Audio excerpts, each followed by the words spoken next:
despite the fact that I look like absolute hell because I've barely slept for the last 2 weeks or week, or I don't entirely know because I've not been sleeping.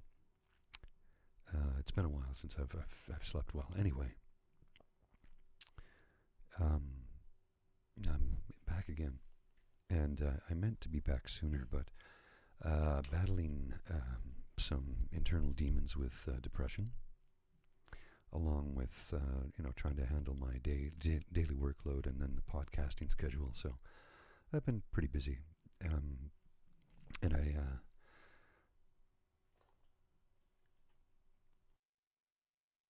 Sorry, I had to clear my throat. Allergy season. I'm a little congested. I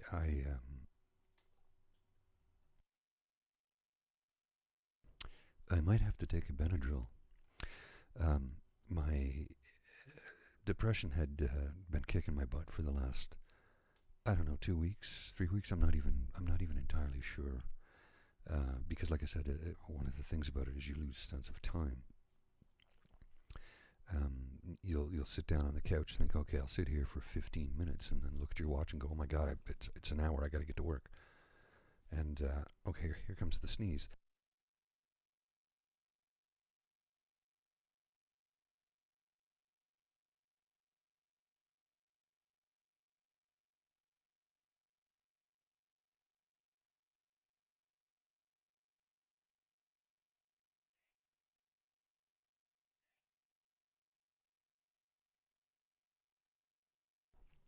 Wow, that was strange. Sorry about that.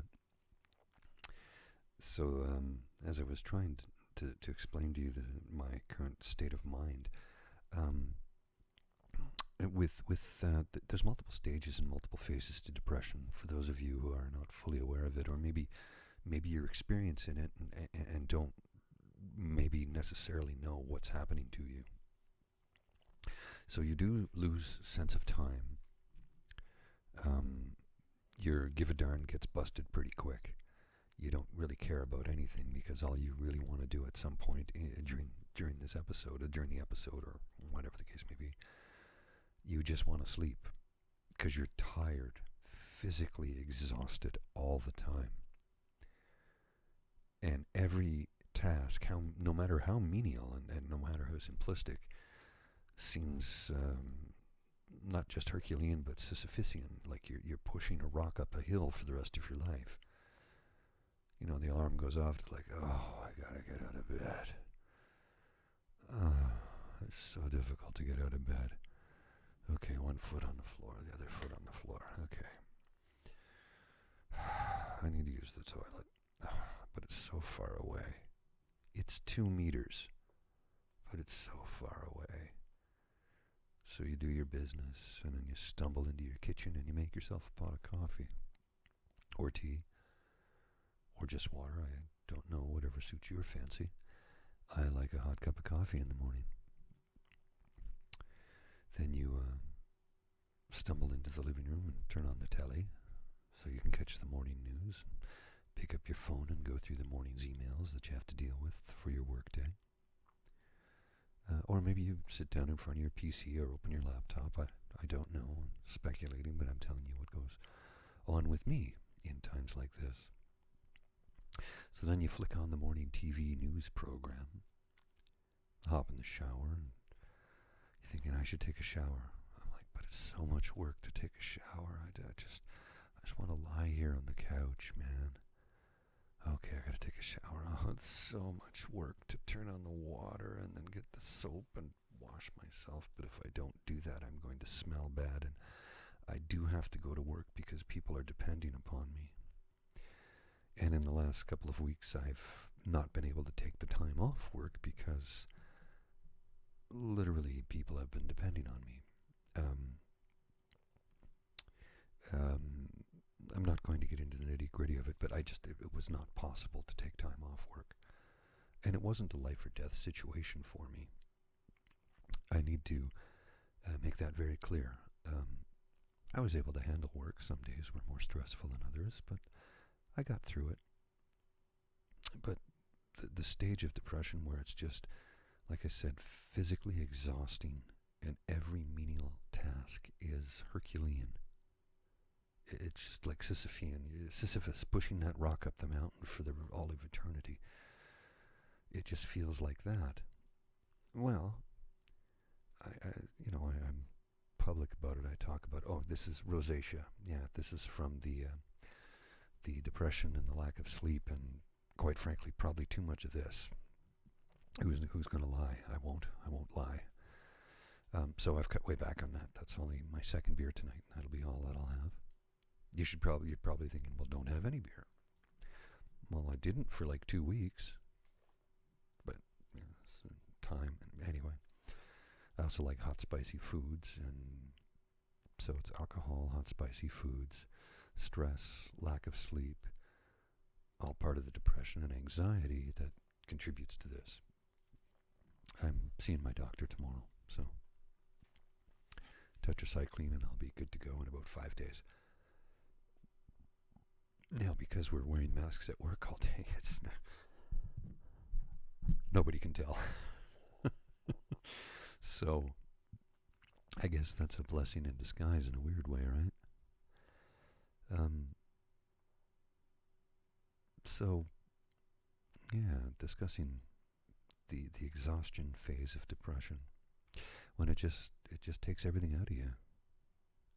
And then there was a couple of days where my temper, the fuse was very short. But because I do know, I'm well aware of what's going on with me, I am able to contain it. And I am able to talk myself out of screaming at people, because A, I don't like it when somebody does that to me, so I promised myself I would never do that to another human being, and I don't. And I don't think I have since I was a child. I will scream at things, though. There are broken laptops around this world that I've snapped right over my knee. And that was during a fit of depression where it just wouldn't work right, and you can't cope with it, so you lash out. Oh yeah, does this shirt bring my eyes out? It's the idea. It's supposed to make them pop. Anyway, the exhaustion part of depression, which is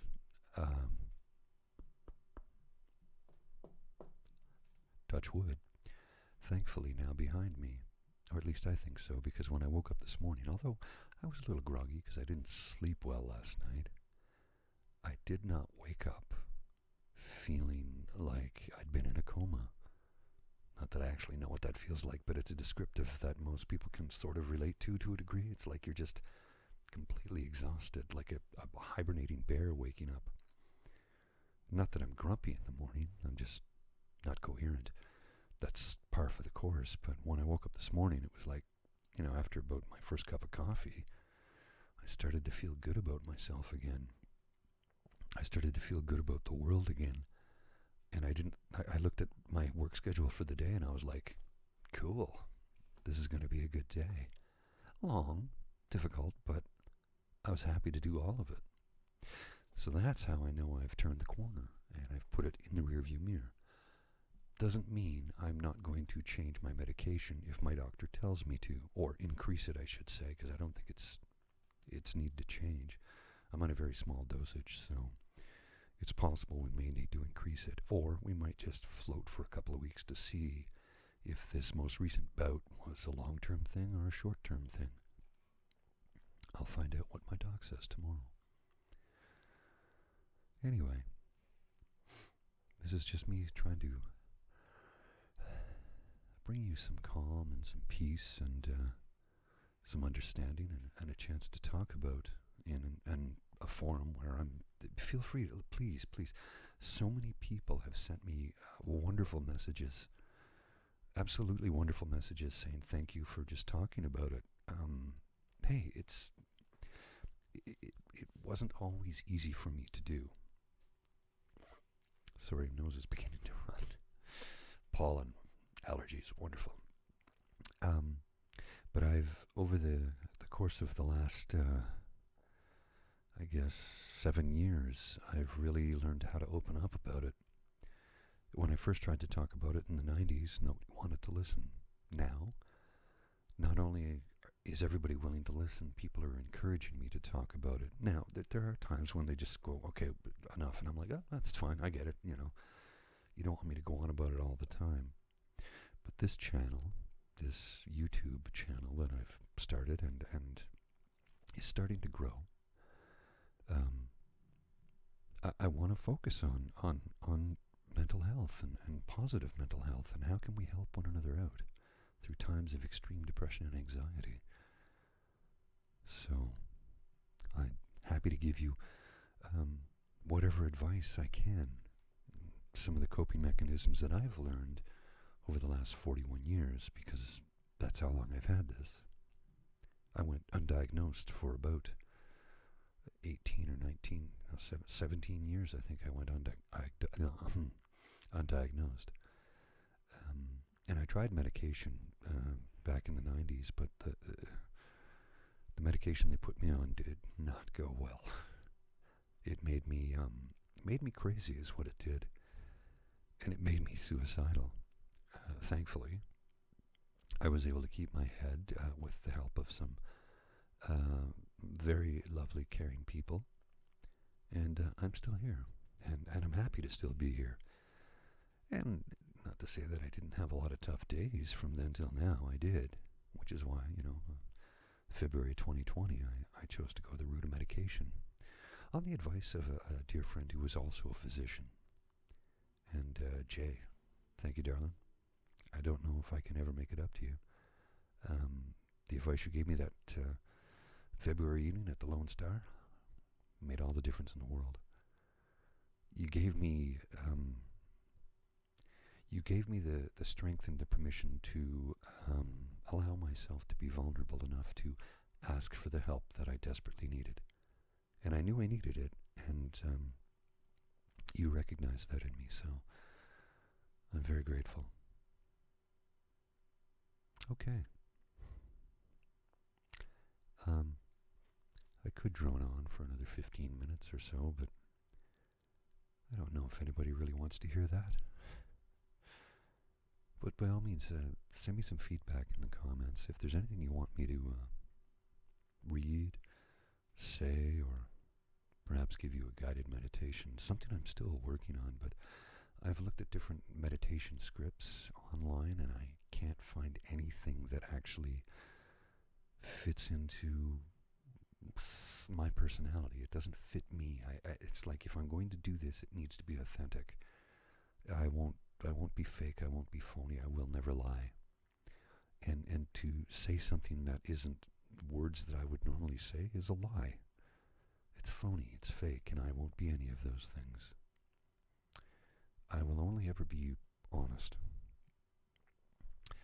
And sometimes that's difficult, but it's necessary. So, I'll try and get back on here sooner next time. Like I said, I do have a busy schedule, but I'm going to be paying more attention to putting these up. And I am working on a guided meditation for those of you who have asked. I've been asked by a number of individuals to do some narration, and I'm happy to, but I need something from an author who won't charge me money to narrate it. And, if I get paid to do it, that'd be cool too, right? Although I do have a few local author friends here in town that I may touch base with and say, listen, I'd love to narrate your books. Anyway, we'll look into that down the road.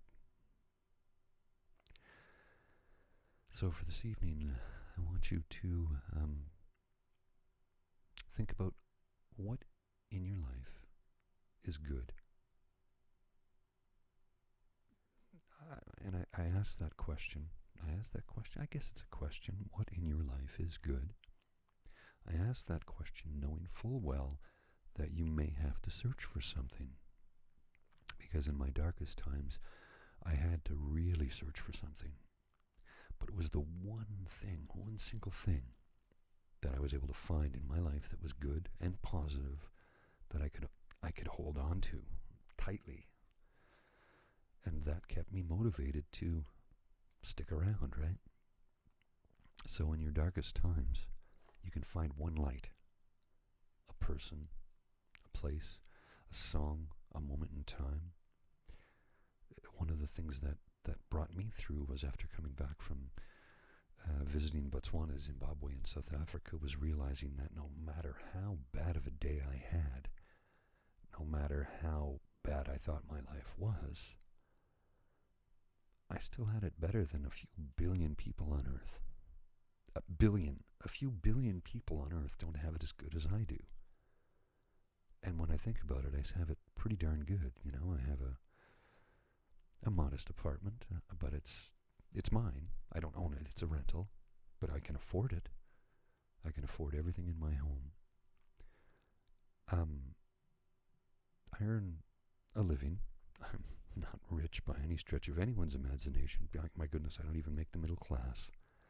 But I live within my means, and I live as modestly as possible. And I thrift hunt.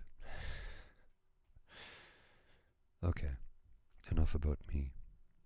Find what makes you feel good. Find the one thing in your life that makes you feel grateful to still be here, and hold on to it in your dark times. Remember that you do have someone that loves you somewhere, and you do have someone that cares about you. This guy, because I do. Be good to each other. Be kind to each other. And remember this, I'm always here.